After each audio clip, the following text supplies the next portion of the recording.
Next topic हमारा temperature coefficient of resistance है ना। अब टेम्परेचर कोफिशिएंट ऑफ रेजिस्टेंस क्या है और क्या बताता है हमको, उसको समझे। जैसे अभी हमने पढ़ा यहाँ पर कि कंडक्टर का जो रेजिस्टेंस है उसके टेम्परेचर के डायरेक्टली प्रोपोर्शनल होता है ना। मतलब यहाँ पर अगर हम क्या कर रहे हैं, टेम्परेचर बढ़ा रहे हैं तो रेजिस्टेंस में क्या होगा, इंक्रीज होगा। अब ये कितना इंक्रीज होगा, रेजिस्टेंस कितना बढ़ेगा, ये दो चीजों पर डिपेंड करता है ना। किस पर डिपेंड करेगा, इंक्रीज इन टेम्परेचर। मतलब सिंपल सा है, हम ज्यादा टेम्परेचर बढ़ाएंगे तो रेजिस्टेंस में होने वाला इंक्रीज भी ज्यादा होगा। मतलब हम लोग ऐसे बोल सकते हैं, increase in resistance directly proportional होगा इंक्रीजिंग टेम्परेचर के। ठीक है, फिर दूसरा है यहाँ पर कि जो इंक्रीजिंग रेजिस्टेंस है ना, रेजिस्टेंस ठीक है किस पर भी डिपेंड करेगा, इनिशियल रेजिस्टेंस। मतलब अगर किसी कंडक्टर का रेजिस्टेंस पहले से ही ज्यादा है और हम उसका टेम्परेचर बढ़ा रहे हैं तो उसके रेजिस्टेंस में और ज्यादा चेंज हो जाएगा। जैसे मान लो हमारे पास दो कंडक्टर है, इस कंडक्टर का रेजिस्टेंस यहाँ पर 2 ओम है ना, और दूसरा कंडक्टर है, इसका रेजिस्टेंस यहाँ पर 4 ओम। ठीक, अब हम दोनों का टेम्परेचर है ना सेम बढ़ा रहे हैं, 1 डिग्री सेल्सियस इसका भी बढ़ा है, 1 डिग्री सेल्सियस इसका भी बढ़ा है। ठीक है, तो रेजिस्टेंस दोनों का इंक्रीज होगा।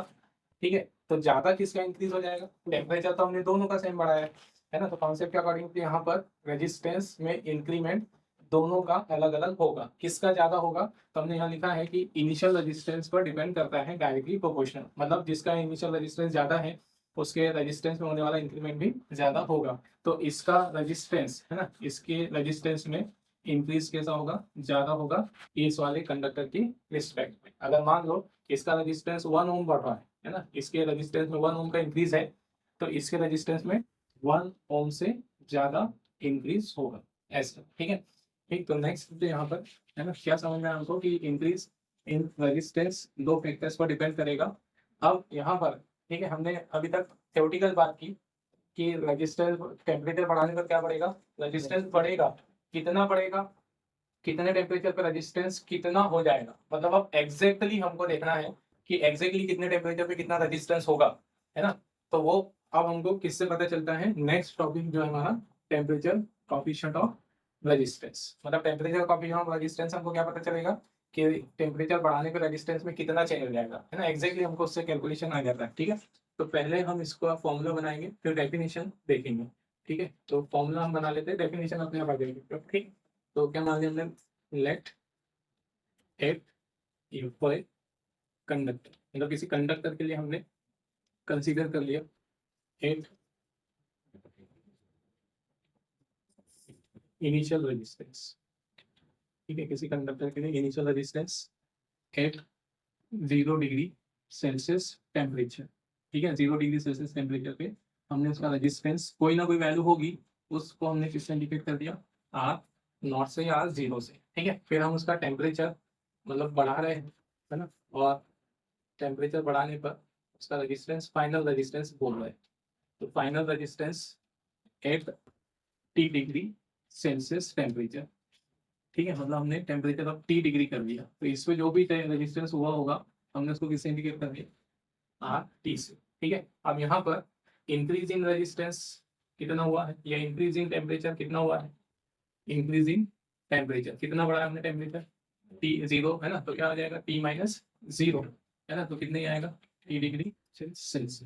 ठीक है, और नेक्स्ट अगला है इंक्रीज इन रेजिस्टेंस। तो इंक्रीज इन रेजिस्टेंस कैसे निकालेंगे हम, फाइनल माइनस इनिशियल, है ना, यहाँ पे कोई फाइनल माइनस, तो यहाँ increase in resistance r t minus r c. ठीक है, हमारे यहाँ रेजिस्टेंस में माइनस करके इनिशियल रेजिस्टेंस। अब यहाँ पर जो हमको क्या पता है, अभी हमने देखा कि यहाँ इंक्रीज इन रेजिस्टेंस किस पर डिपेंड करता है, इंक्रीज इन रेजिस्टेंस दो फैक्टर पर डिपेंड करता है, वही लिख रहे हैं यहाँ, इंक्रीज इन रेजिस्टेंस।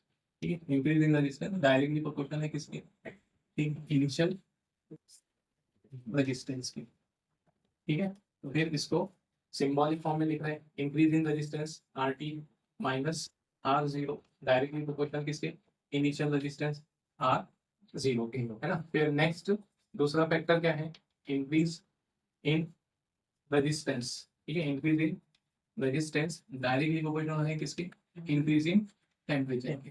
ठीक है, तो इसको भी सिंबॉलिक फॉर्म में लिख दे, आर टी ठीक है minus r zero directly proportional होगा किसके, टी, है ना इंक्रीजिंग टेम्परेचर। ठीक, अब यहाँ पर इनको हम साथ में मिला के लिखते हैं, कंबाइन फॉर्म में बताया दोनों को, तो कंबाइन फॉर्म में क्या हो जाएगा, ठीक है, कंक्लूजन क्या निकला, increase in resistance r t minus r zero directly proportional होगा किसके, आर जीरो, दोनों को कंबाइन करके लिख दिया ना, r zero into t. Okay, अब ये जो है हमारे पास प्रोपोर्शनल का साइन है ना, प्रोपोर्शनल के साइन को हटा रहे हैं तो क्या लग जाएगा वहां पर, कांस्टेंट ऐड हो जाएगा ना, आर टी माइनस, ठीक है, r t minus r zero, proportional का साइन हटा रहे हैं, कांस्टेंट लग जाएगा, ये कांस्टेंट, ठीक है, अल्फा, ठीक है, ध्यान रखना ये है ना, अल्फा है ये ना, ये प्रोपोर्शन वो है प्रोपोर्शनल, और ये alpha, r naught into t, ठीक है। तो ये जो अल्फा है ना, वेयर अल्फा, ठीक है, इसी अल्फा को ठीक क्या बोलते हैं हम, है ना, अल्फा क्या है यहाँ पर, कांस्टेंट है ना, और यही कांस्टेंट कौन सा कांस्टेंट कहलाता है, टेम्परेचर कोएफिशिएंट ऑफ रेजिस्टेंस, ठीक है, इसी अल्फा को हम टेम्परेचर कोएफिशिएंट ऑफ रेजिस्टेंस कहते हैं, ठीक है। तो फिर temperature coefficient of resistance alpha की वैल्यू, अल्फा का फॉर्मूला बना लो, तो अल्फा क्या हो जाएगा यहाँ से, है ना, r t minus r zero, ठीक है, इसके अपॉन में कौन आ जाएगा, आर जीरो इंटू टी, ये हमारे पास फॉर्मूला हो गया किसका, ठीक है, टेम्परेचर कोएफिशिएंट ऑफ रेजिस्टेंस का। अब टेम्परेचर कोएफिशिएंट ऑफ रेजिस्टेंस होता क्या है ना, और वो हमें क्या बताता है उसका हम, ठीक है, डेफिनेशन बना रहे हैं हम, ठीक है, तो हमने क्या मान लिया, ठीक है, डेफिनेशन के लिए इफ आर जीरो इज 1 ओम, ठीक है, मतलब हमने यहाँ पर कंडक्टर का इनिशियल रेजिस्टेंस कितना ले लिया, 1 ओम ले लिया, ठीक है, और उसके टेम्परेचर में है ना, इंक्रीजिंग टेम्परेचर कितना मान लिया, 1 डिग्री सेल्सियस, ठीक है, मतलब हमने क्या माना कि हमारे पास एक कंडक्टर है जिस कंडक्टर का इनिशियल रेजिस्टेंस 1 ओम और उसका टेम्परेचर कितना बढ़ा रहा है, 1 डिग्री सेल्सियस, तो अल्फा कितना हो जाएगा फिर, ठीक है, अल्फा कितना हो जाएगा इस फॉर्मूले में, यहाँ पर आर टी माइनस आर, ये नीचे ये भी 1 मान लिया और ये भी 1 ले लिया, तो ठीक है, तो कितना आएगा यहाँ, ऊपर बचेगा सिर्फ r t minus r zero, ठीक है, ये मतलब आप एक चीज देखना, मतलब यहाँ ऐसे मत सोचना कि हमने यहाँ आर जीरो को रिप्लेस क्यों नहीं किया, है ना, जैसे नीचे वाले आर जीरो को तो हमने किससे रिप्लेस कर दिया, 1 से, फिर यहाँ पर आर जीरो को 1 से, तो एक्चुअल में ये पूरा टर्म एक साथ है, ठीक है, जैसे हमने ऐसा लिखा ना, alpha equal to r t minus r zero, ये आर जीरो इंटू टी था, तो हमने यहाँ पर r t minus r zero ऊपर वाले को एज इट इज रखा, इसको क्या लिख दिया, 1 माना ना, और टी को भी कितना माना 1, तो 1 1 रखने के बाद फिर हमारे माइंड में आ रहा है कि यहाँ क्यों 1 नहीं रखा, है ना, तो वहाँ 1 रिप्लेस नहीं होगा, क्यों, क्योंकि ये पूरा एक सिंगल टर्म है, ये क्या बता रहा है हमको, इंक्रीज इन रेजिस्टेंस, है ना, रेजिस्टेंस में चेंज बता रहा है, तो रेजिस्टेंस में चेंज को हम डेल आर भी लिख सकते हैं, ठीक है ना, तो डेल आर लिख के चलते तो यहाँ कंफ्यूजन नहीं है, इसलिए हमने यहाँ ऊपर वाले में उसको आर नॉट को 1 से चेंज नहीं किया, है ना। अब ये देखो, ये तो हो गया, अब temperature coefficient of resistance actual में क्या ही है, ठीक है, या टेम्परेचर कोएफिशिएंट ऑफ रेजिस्टेंस किसकी प्रॉपर्टी है, ठीक है, तो टेम्परेचर कोएफिशिएंट ऑफ रेजिस्टेंस को हमको क्या बता रहा है, किसके बराबर है, इंक्रीज इन रेजिस्टेंस, किसका इंक्रीज इन रेजिस्टेंस, तो यहाँ पे समझो, सबसे पहले तो टेम्परेचर कोएफिशिएंट ऑफ रेजिस्टेंस किसकी प्रॉपर्टी है, मटेरियल की प्रॉपर्टी है ना, मतलब हमको अगर किसी मटेरियल का क्या निकालना है, टेम्परेचर कोएफिशिएंट ऑफ रेजिस्टेंस निकालना है ना, हमको ये पता है कि किसी कंडक्टर का हम क्या बढ़ा रहे हैं, टेम्परेचर बढ़ा रहे हैं, है ना, तो टेम्परेचर बढ़ाने तो उसका क्या भी बढ़ेगा, रेजिस्टेंस बढ़ेगा, तो क्या ये रेजिस्टेंस सभी मटेरियल के लिए एक जैसा बढ़ेगा, जैसे मान लो हमने कंडक्टर यहाँ पे जो 2 सेम लेंथ वाले कंडक्टर लिए हैं, सेम क्रॉस सेक्शन एरिया वाले कंडक्टर लिए हैं, बिल्कुल है ना, आइडेंटिकल कंडक्टर है, बस एक कंडक्टर कॉपर का है, ओके, और एक कंडक्टर एल्यूमिनियम का है ना, कोई भी मेटल मान लो, अब हमने इसका टेम्परेचर भी टी इंक्रीज किया, इसका टेम्परेचर भी 1 डिग्री बोले, 1 डिग्री सेल्सियस इसका भी बढ़ा है टेम्परेचर, 1 डिग्री सेल्सियस इसका भी बढ़ा है, ठीक, तो रेजिस्टेंस दोनों का बढ़ेगा, ठीक है, दोनों सेम तरह के कंडक्टर है, रेजिस्टेंस दोनों का बढ़ेगा, तो क्या दोनों का रेजिस्टेंस सेम वैल्यू से बढ़ेगा, अगर हमने बोला कि रेजिस्टेंस इसका 1 ओम और इसका 2 ओम बढ़ रहा है कॉपर का, तो फिर इसका क्या इसका भी 2 ओम बढ़ेगा, नहीं है ना, हमको समझ में आ रहा है क्यों, मतलब increase in resistance with temperature वो कंडक्टर की प्रॉपर्टी नहीं है ना, वो बेसिकली किसकी प्रॉपर्टी है, मटेरियल की प्रॉपर्टी, तो इस तरह से टेम्परेचर कोएफिशिएंट ऑफ रेजिस्टेंस किसकी प्रॉपर्टी है, मटेरियल की प्रॉपर्टी, तो अब हमको किसी मटेरियल का क्या निकालना है, टेम्परेचर कोएफिशिएंट ऑफ रेजिस्टेंस निकालना है ना, मतलब हमको यहाँ पर किसका मान लेते हैं कि कॉपर का ही क्या निकालना है, टेम्परेचर कोएफिशिएंट ऑफ रेजिस्टेंस निकालना है, किसके लिए, कॉपर के लिए, ठीक है। तो अब कॉपर के लिए अगर हमको निकालना है तो हम क्या करेंगे, क्या समझे हमने डेफिनेशन में, कॉपर का हम एक कंडक्टर लेंगे, है ना, मतलब कॉपर मटेरियल का हमको टेम्परेचर कोएफिशिएंट ऑफ रेजिस्टेंस निकालना है, तो हम उसका क्या लेंगे, कंडक्टर। कैसा कंडक्टर, जिसका इनिशियल रेजिस्टेंस कितना हो, 1 हो, मतलब हम कॉपर का एक कंडक्टर बनाएंगे, है ना, कॉपर से कंडक्टर बनाएंगे और उस कंडक्टर की प्रॉपर्टी क्या होनी चाहिए कि उसका रेजिस्टेंस कितना हो, 1 ओम हो, ठीक। और उसका टेम्परेचर फिर कितना बढ़ा दो, क्या 1 डिग्री सेल्सियस। तो 1 डिग्री सेल्सियस बढ़ाने पर उसके रेजिस्टेंस में क्या आ जाएगा, चेंज आ जाएगा, रेजिस्टेंस क्या होगा, चेंज होगा, बढ़ जाएगा। कितना बढ़ जाता है, मैं उसकी वैल्यू भी लिखता हूँ, मान लो एग्जैक्ट वैल्यू लिखता हूँ जो है ना, कॉपर के लिए लिख रहे हैं 0.04 ये 6 इतना, है ना, या कोई भी अभी एक नंबर समझ लो, ठीक। तो हमने क्या कहा कि कॉपर का हमने क्या लिया, कंडक्टर, कॉपर का हमको टेम्परेचर कोएफिशिएंट ऑफ रेजिस्टेंस निकालना था, हमने कॉपर का 1 ओम वाला कंडक्टर बनाया और उसका क्या बढ़ा दिया, टेम्परेचर 1 डिग्री सेल्सियस बढ़ा दिया।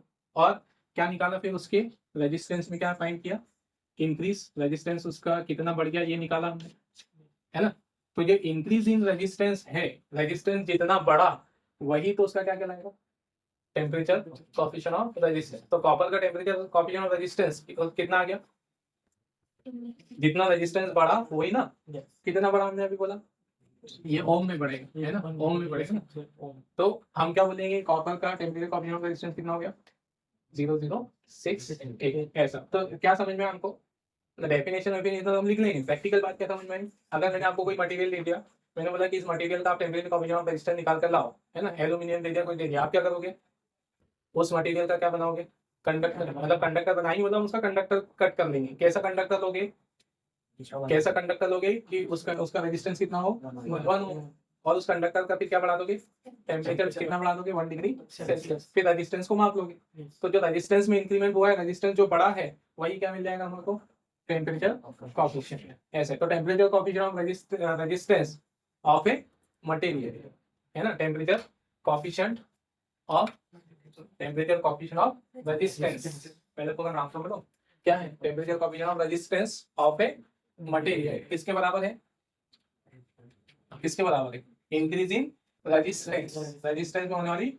वृद्धि के बराबर है ना, रेजिस्टेंस में होने वाली इंक्रीमेंट के बराबर, ठीक। तो और कौन सा इंक्रीमेंट, जो कब बढ़ता है, जब हम उस मटेरियल का 1 ओम रेजिस्टेंस वाला कंडक्टर ले और उसका टेम्परेचर कितना बढ़ा दें, 1 डिग्री सेल्सियस। तो क्या डेफिनेशन बनेगी, temperature coefficient of resistance of temperature coefficient of resistance of a material is equal to the increase in resistance, किसके बराबर है, is equal to the increase in resistance of a conductor of of of resistance of 1 ohm, मतलब conductor कैसा लिया हमने, इसका initial resistance कितना है, 1 ओम, है ना, और उसका टेम्परेचर कितना बढ़ाया, 1 डिग्री। तो क्या डेफिनेशन बनी, ठीक है, the temperature coefficient of resistance of a material is equal to the increase in resistance of a conductor of that material of resistance 1 ohm when its temperature is increased by 1 degree Celsius. Okay, तो ये उसकी definition हो जाएगी, है ना, इसको लिख भी देते हैं यहाँ पर, ठीक है, ये हो जाएगा टेम्परेचर,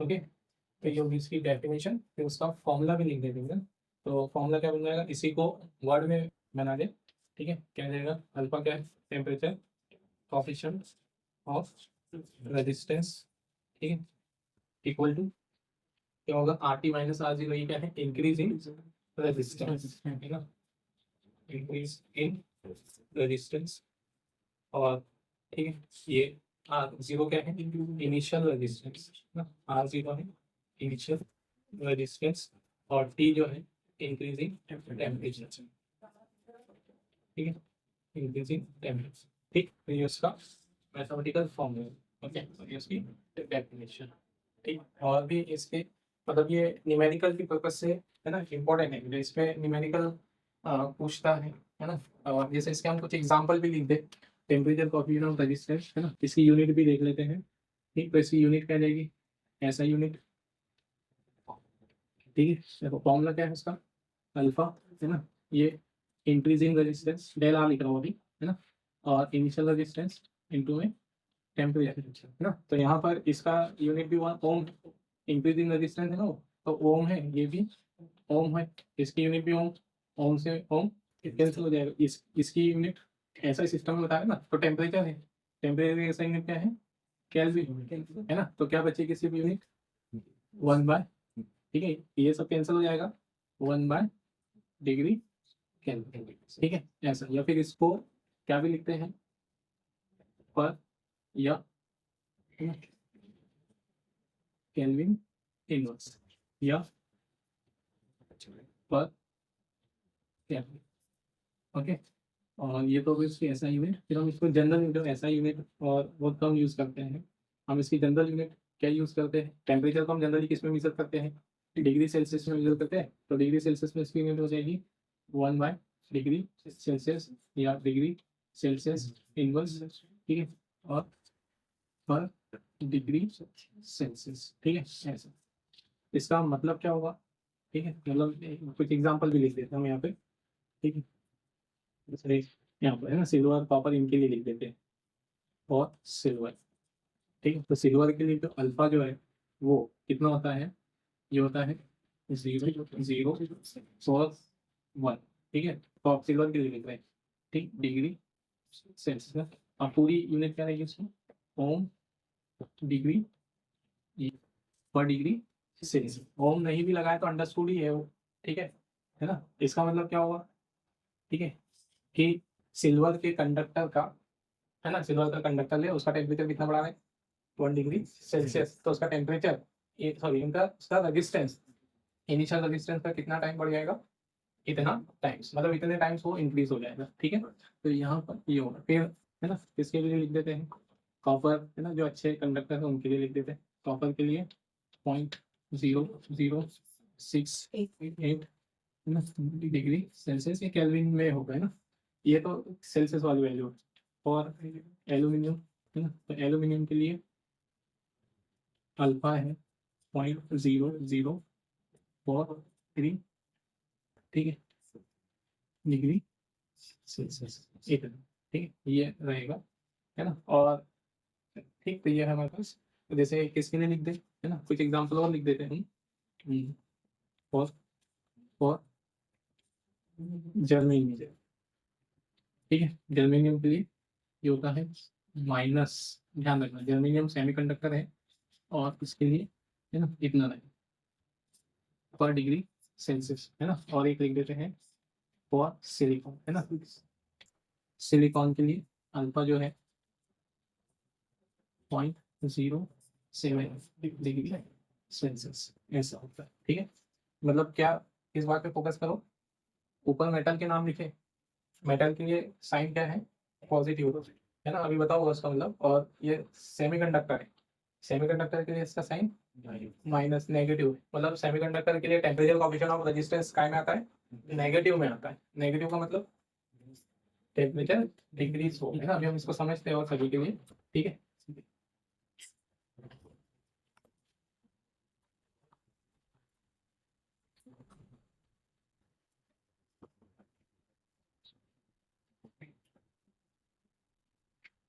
देखने का हमने जो पढ़ा है temperature coefficient of resistance, temperature coefficient of resistance, है ना, तुमको क्या बताता है, इंक्रीज इन रेजिस्टेंस की वैल्यू बताता है टेम्परेचर के साथ, ठीक है। अब यहाँ पर ठीक हम टेम्परेचर कोएफिशिएंट ऑफ रेजिस्टेंस, है ना, कंपेयर करेंगे किसके लिए, मेटल के लिए, एलॉय के लिए, इसकी वैल्यू, है ना, क्या क्या होती है। तो पहला, है ना, पॉइंट है हमारा फॉर मेटल्स, है ना, मेटल के लिए टेम्परेचर कोएफिशिएंट ऑफ रेजिस्टेंस, है ना, क्या लिखा हुआ है यहाँ पर, पॉजिटिव और हाई होता है। तो इससे हम क्या समझेंगे, है ना, अगर हमने बोला कि किसी कंडक्टर, किसी मेटल के लिए temperature coefficient of resistance positive है और हाई है, तो इससे क्या हमको पता चलेगा, कौन सी प्रॉपर्टी पता चलेगी, देखो अल्फा पॉजिटिव कब आएगा, है ना, अल्फा की वैल्यू पॉजिटिव कब आएगी, ठीक है। आर टी क्या है यहाँ पर, फाइनल रेजिस्टेंस, आर जीरो क्या है, इनिशियल रेजिस्टेंस है ना। तो पॉजिटिव वैल्यू कब आएगी अल्फा की, जब आर एफ मतलब फाइनल रेजिस्टेंस ज्यादा होगा, है ना। फाइनल रेजिस्टेंस ज्यादा होने का मतलब क्या, रेजिस्टेंस में क्या हुई होगी, इंक्रीज की डिक्रीज, इंक्रीज हुआ होगा तभी तो फाइनल ज्यादा है। तो अगर temperature coefficient of resistance positive होने, अल्फा पॉजिटिव होने का मतलब क्या है, कि उस मेटल के लिए, है ना, टेम्परेचर कोएफिशिएंट ऑफ रेजिस्टेंस हमने पॉजिटिव बोला, तो इसका मतलब उस मेटल का टेम्परेचर बढ़ने पर रेजिस्टेंस क्या होगा, इंक्रीज होगा, है ना। और क्या लिखा है साथ में, हाई। तो हाई लिखा है मतलब बढ़ेगा और ज्यादा बढ़ेगा, ज्यादा मतलब इंक्रीज हो भी सकता है, थोड़ा सा भी बढ़ सकता है, ज्यादा भी बढ़ सकता है। तो कैसा बढ़ेगा उसका, है ना, हाई बढ़ेगा, ठीक है। और मेटल के लिए जैसे आप एग्जांपल समझ लो तो एल्यूमिनियम और इंक के लिए, है ना, इसमें पूछ लेता है एग्जांपल। ठीक, मीन क्या है, इसका मतलब क्या है, दैट इज, इसको मीनिंग भी लिख देता हूँ,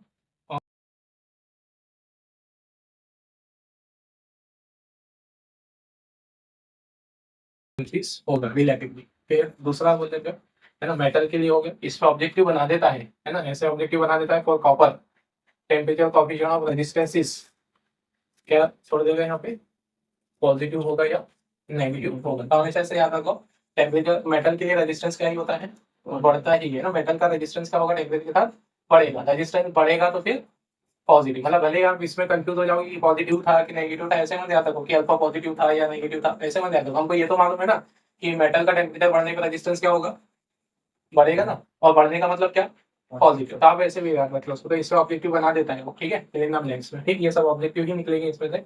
फिर दूसरा जो यहाँ पर, ठीक, और इसको क्या बोल सकता है वो अनदर लैंग्वेज में, the resistance of metal increases with, ठीक, टेम्परेचर इन हाई अमाउंट, या फिर ऐसा भी लिख सकता है द रेजिस्टेंस या कंडक्टिविटी।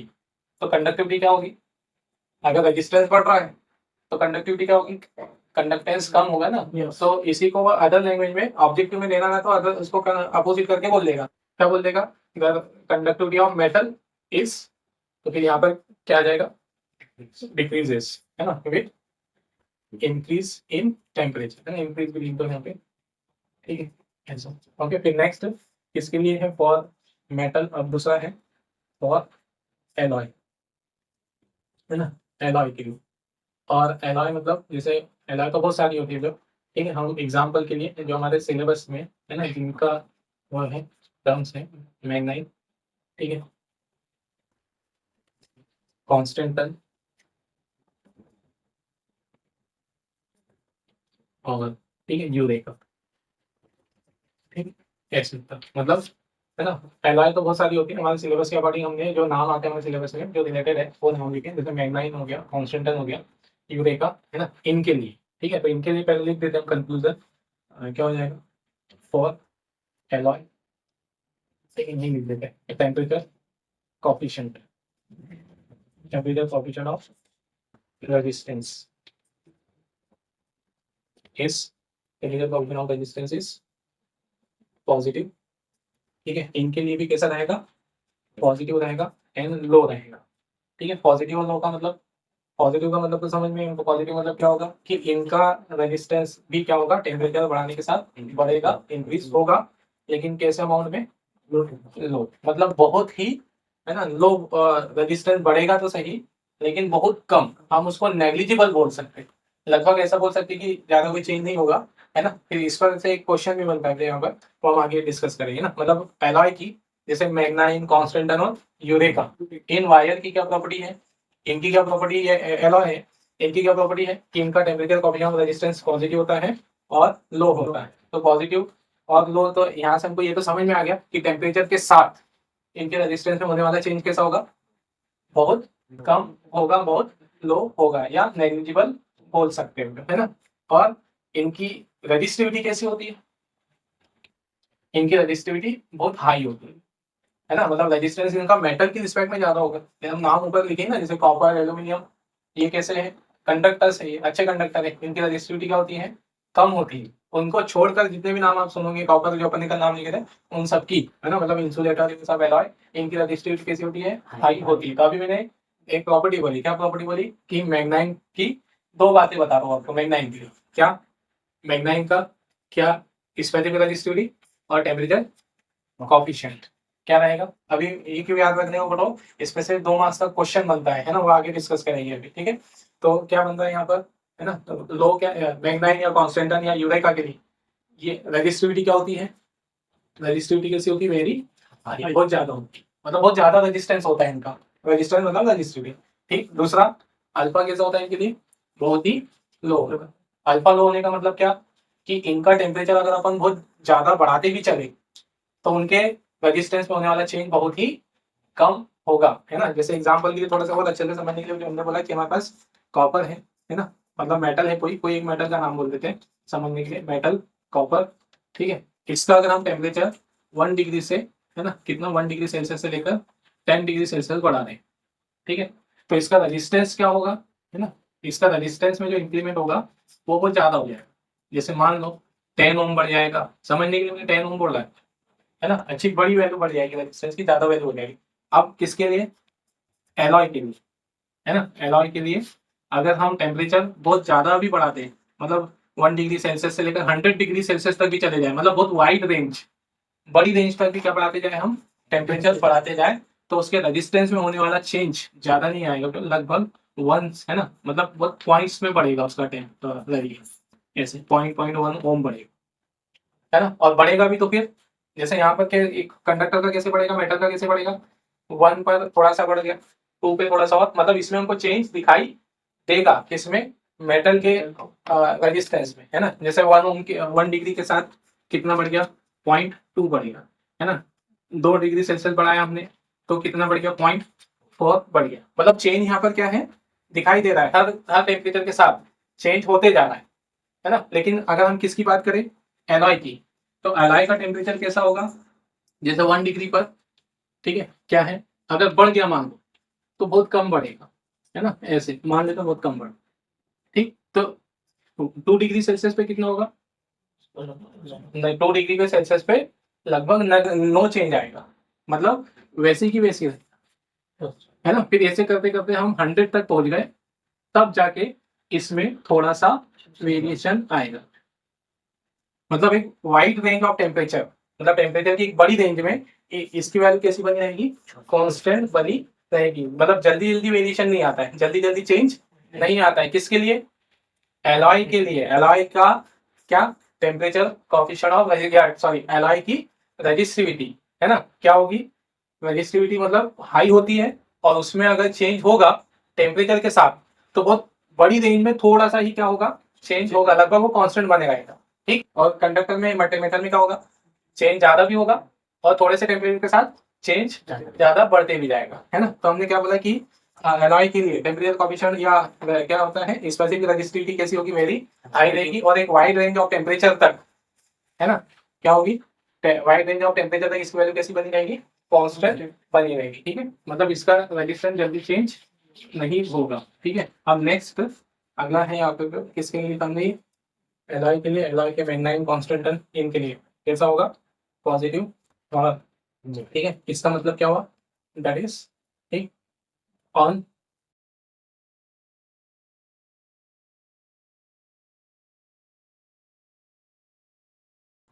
ठीक। फिर नेक्स्ट है इसके लिए आ गया, एलॉय के लिए, है ना, मेटल के लिए। फिर नेक्स्ट क्या है, सेमीकंडक्टर के लिए, सेमीकंडक्टर्स के लिए, सेमीकंडक्टर मटेरियल्स के लिए अल्फा कैसा होगा, ठीक है,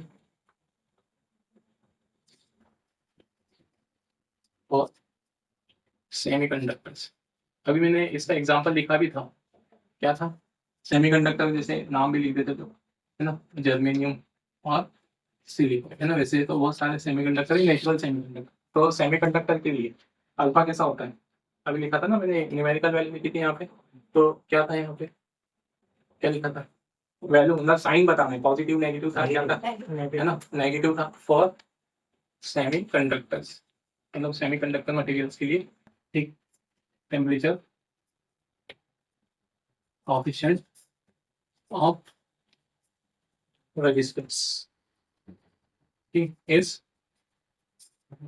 नेगेटिव, या विल बी नेगेटिव, क्या रहेगा, नेगेटिव रहेगा। और नेगेटिव का मतलब तो समझ ही गए होंगे, तो यहाँ पर अगर हमने पॉजिटिव का मतलब इंक्रीज होना है, तो नेगेटिव का मतलब क्या ही होगा, डिक्रीज होना है, या फिर ऐसे भी देख लो, अल्फा क्या था मेरे पास, R F final resistance minus initial resistance, है ना। तो अल्फा नेगेटिव में कब आएगा, जब ये वाली वैल्यू बड़ी होगी, मतलब नेगेटिव नंबर बड़ा होगा, नेगेटिव नंबर मतलब कौन सा रेजिस्टेंस बड़ा होगा, इनिशियल रेजिस्टेंस ज्यादा होगा, फाइनल कम होगा, इनिशियल ज्यादा और फाइनल कम का मतलब रेजिस्टेंस में क्या हुई होगी, कमी हुई होगी। तो टेम्परेचर कोएफिशिएंट रेजिस्टेंस नेगेटिव होने का मतलब क्या रहेगा, मतलब नेगेटिव होने का मतलब क्या रहेगा कि उनका रेजिस्टेंस क्या होगा, बढ़ेगा कि घटेगा, ठीक है, ठीक।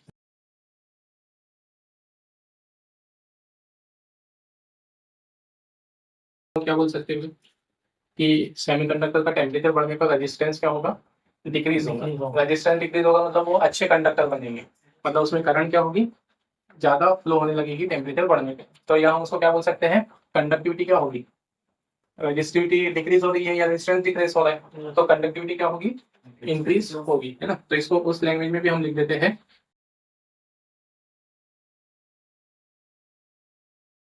ठीक है।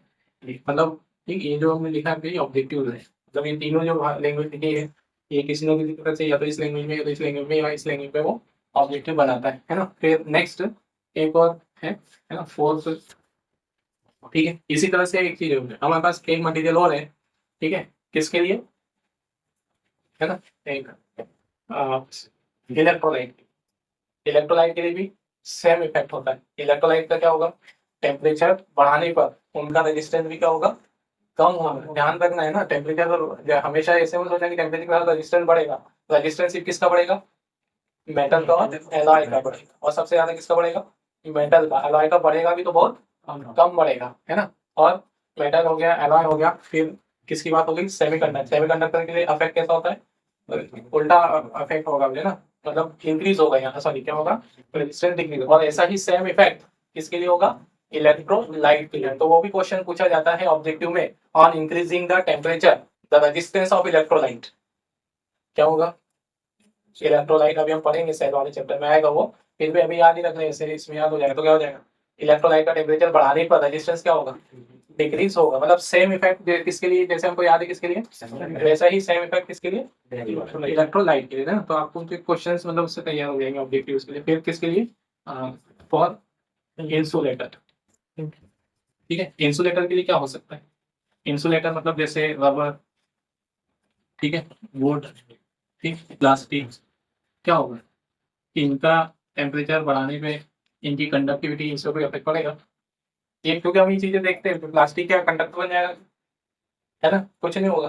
मतलब उन पर टेम्परेचर के कंडक्टिविटी पे, है ना, रजिस्टिविटी पे, टेम्परेचर का उन पर कोई इफेक्ट नहीं होगा। तो अल्फा कैसा होगा उनके लिए, फॉर इंसुलेटर, ठीक है, टेम्परेचर कोफिशिएंट ऑफ रेजिस्टेंस कैसा होगा, पॉजिटिव, ठीक है, बट वेरी नेग्लिजिबल, ठीक है। मतलब ऐसा बोल सकते हैं हम यहाँ पे कि रजिस्टेंस उनका टेम्परेचर बढ़ाने पे बढ़ेगा, है ना, ठीक है, पॉजिटिव सॉरी किससे रहेगा, नेगेटिव रहेगा, ठीक। लेकिन कैसा, बहुत ही नेगेटिव, मतलब उसमें लगभग करंट फ्लो नहीं होगी, है ना, ऐसे, ठीक है। तो ये होगी टेम्परेचर कॉफी ऑफ रेजिस्टेंस। और फिर किसके लिए, है ना, वो जो अभी मैंने इलेक्ट्रोलाइट वाली बात बोली है उसको भी लिख ही देते हैं, याद रह जाएगा ऑब्जेक्टिव के लिए, ठीक। मतलब same temperature coffee of resistance का इफेक्ट नहीं लिख रहे हो, ठीक, on increasing the temperature of electrolyte their resistance क्या होगा, टेम्परेचर बढ़ाने का रेजिस्टेंस क्या होगा, डिक्रीजेस। और इसका जस्ट अपोजिट भी याद रख लेंगे, क्या होगा, ऑन डिक्रीजिंग, ठीक है। एग्जाम में पूछते ये decreasing the temperature of electrolyte their conductivity is increasing. मतलब यहाँ लिख ही दिया ताकि वो याद रहेगा आगे से, ठीक है। चलिए, मतलब इसमें जो हमने पढ़ा है ना, क्या क्या है, लगभग सभी, है ना, मोस्टली ये सेमीकंडक्टर्स के तीनों पॉइंट और इलेक्ट्रोलाइट के तीनों पॉइंट और दोनों पॉइंट, है ना, ये ऑब्जेक्टिव बनाते हैं ना। ये लिख भी देता हूँ मैं, ये ऑब्जेक्टिव, ये ऑब्जेक्टिव, ठीक है, ये ऑब्जेक्टिव। और इंसुलेटर पे तो कोई खास नहीं है ना। और इधर ये दोनों ऑब्जेक्टिव, ठीक है, दोनों लैंग्वेज में तो कोई एक लैंग्वेज, ठीक। फिर नेक्स्ट इधर, है ना, ये किसके लिए पूछता है, ये मेटल के लिए। और मेटल के लिए तो यहाँ नाम देगा वो, मतलब मेटल ना बोलते हुए कॉपर का बोल देगा, है ना, the on increasing the temperature of copper, ठीक, इट्स रेजिस्टेंस इज तो रेजिस्टेंस इंक्रीज होगा या फिर नाम दे देगा the temperature coefficient of copper या टेम्परेचर कोएफिशिएंट ऑफ एल्यूमिनियम, क्या होगा? तो ये लिखना पड़ेगा हमको, पॉजिटिव होता है या हाई होता है, या पॉजिटिव हाई नेगेटिव हाई पे नहीं बनाएगा तो फिर उसका इफेक्ट पूछेगा। ठीक है, तो इस तरह से इधर से ये। अब यहाँ पर जो, ठीक है, मैंने क्वेश्चन बताया था यहाँ पे कि ये किसकी प्रॉपर्टी बताई थी, ठीक है, ये एलॉय की।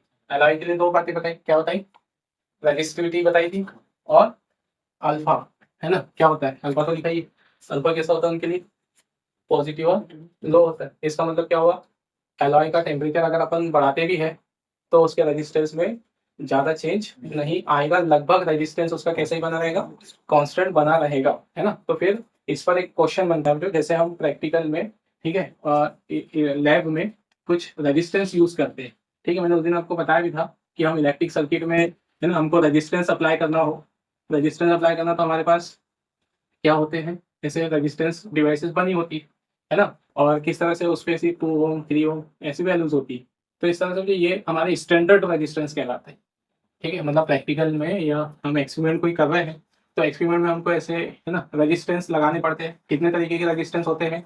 एक रेजिस्टेंस बॉक्स के बारे में बताया था कि रेजिस्टेंस बॉक्स होता है, उसमें से हम ऐसी प्लग निकाल लेते हैं, या फिर अलग से छोटे छोटे से, है ना, बॉक्सेस जैसे हो गए, रेजिस्टेंस की वैल्यूज होगी, है ना, 5 ओम 3 ओम ऐसे, है ना।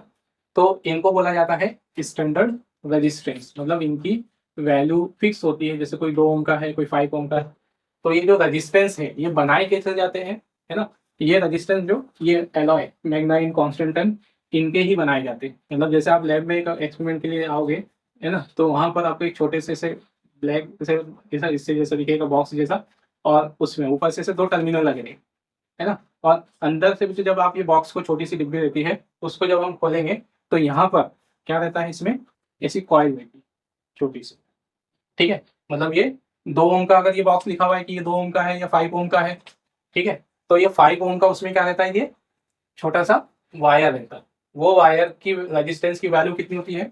5 ओम, या 2 है तो 2 ओम होगी। तो ये जो वायर है ये कौन से वायर होते हैं? ये काय के वायर होते हैं? ये वायर मैग्नाइम कॉन्स्टेंटन यूरेका इनके होते हैं। मतलब एलॉय के वायर होते हो। मतलब ये ऐसा नहीं कि रेजिस्टेंस के लिए अपन ने कॉपर का वायर लगाया। ठीक, तो जैसे हम कोई एक्सपेरिमेंट कर रहे हैं, समझो हम कोई एक्सपेरिमेंट कर रहे हैं तो एक्सपेरिमेंट के लिए बहुत समय लगता है, 1 घंटा, ऐसे भी टाइम भी लग जाते हैं। तो हमको लंबे समय तक सर्किट में क्या करनी पड़ती है, करंट फ्लो करवानी पड़ती है। तो हमको अगर किसी इलेक्ट्रिक सर्किट में किसका यूज किया होगा हमने, किसी इलेक्ट्रिक सर्किट में हमने इस रेजिस्टेंस का यूज किया होगा, तो उसमें लंबे टाइम तक क्या फ्लो होगी, करंट जारी होगी। तो ज्यादा टाइम तक करंट जाएगी तो गर्म होगा, टेम्परेचर उसका बढ़ेगा।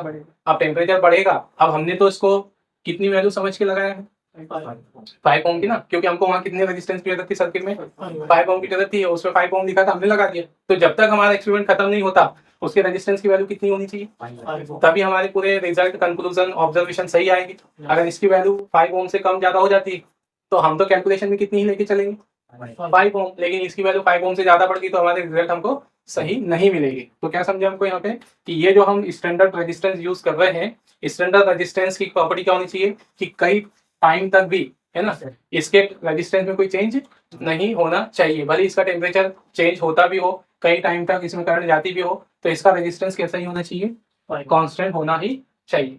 तो ऐसी प्रॉपर्टी किसकी है ना, जैसे हमने मेटल के बारे में लिखा है ना, अभी बताया ना, मेटल एलॉय। तो मेटल का अगर हम थोड़ा थोड़ा टेम्परेचर बढ़ाते हैं तो रेजिस्टेंस भी बढ़ता जाता है। लेकिन अलाय की प्रॉपर्टी क्या है कि अलाय का अगर हम टेम्परेचर एक वाइड रेंज तक भी बढ़ाते हैं तो उसके टेम्परेचर में, उसके रेजिस्टेंस में ज्यादा चेंज नहीं होता है। मतलब अलाय का रेजिस्टेंस कैसा होता है, कांस्टेंट होता है।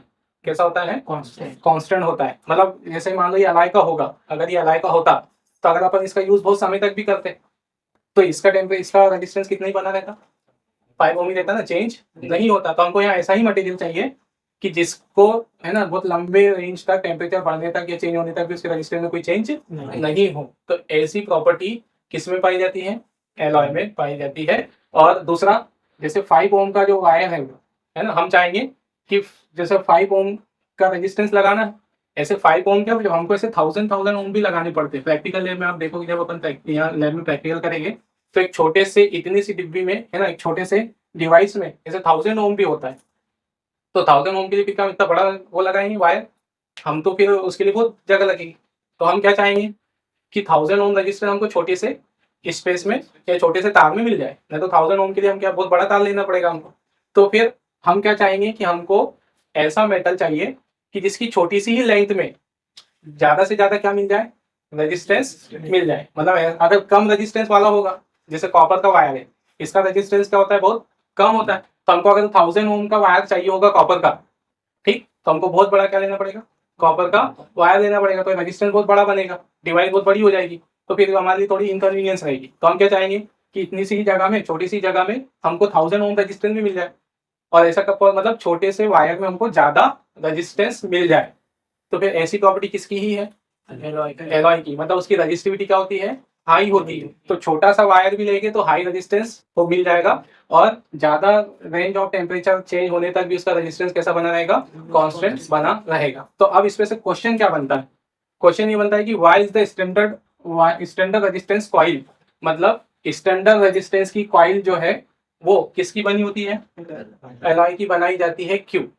तो क्या रीजन लिखेंगे, इतना एक्सप्लेनेशन नहीं देना होगा, सिर्फ 2 ही बात लिखना है। क्या समझ में आया क्वेश्चन, क्या पूछेगा 2 नंबर के क्वेश्चन में, why is the standard resistance coil. मतलब वो बोले बताया ना मैंने आपको कि वो स्टैंडर्ड जो रेजिस्टेंस होते हैं हमारे, उसके अंदर एक छोटी सी कॉइल होती है। तो स्टैंडर्ड रेजिस्टेंस की कॉइल काय की बनाई जाती है, एलॉय की बनाई जाती है, क्यों। तो क्यों बनाई जाती है, हम क्योंकि बहुत लंबे रेंज चेंज इन टेम्परेचर में भी उसका क्या नहीं चेंज होता, रेजिस्टेंस चेंज नहीं होता। मतलब क्या रहता है उसका टेम्परेचर कोएफिशिएंट कैसा बना रहता है, कांस्टेंट बना रहता है या लो रहता है, ज्यादा चेंज नहीं होता।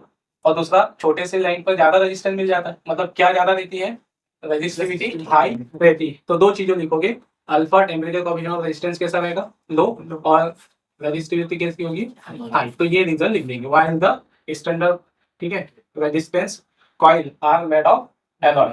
तो क्या लिख देंगे, बिकॉज ठीक the temperature coefficient of alloy is so low, है ना, या very low, and the resistivity is very high, therefore the, ये है ना, आगे का सब हमको पता है। ठीक, तो ये इस तरह से इसका आंसर लिखा जाएगा। ठीक है, तो ये जो हमने पढ़ा है ये सब ऑब्जेक्टिव्स और 2 नंबर के क्वेश्चंस के लिए। ओके।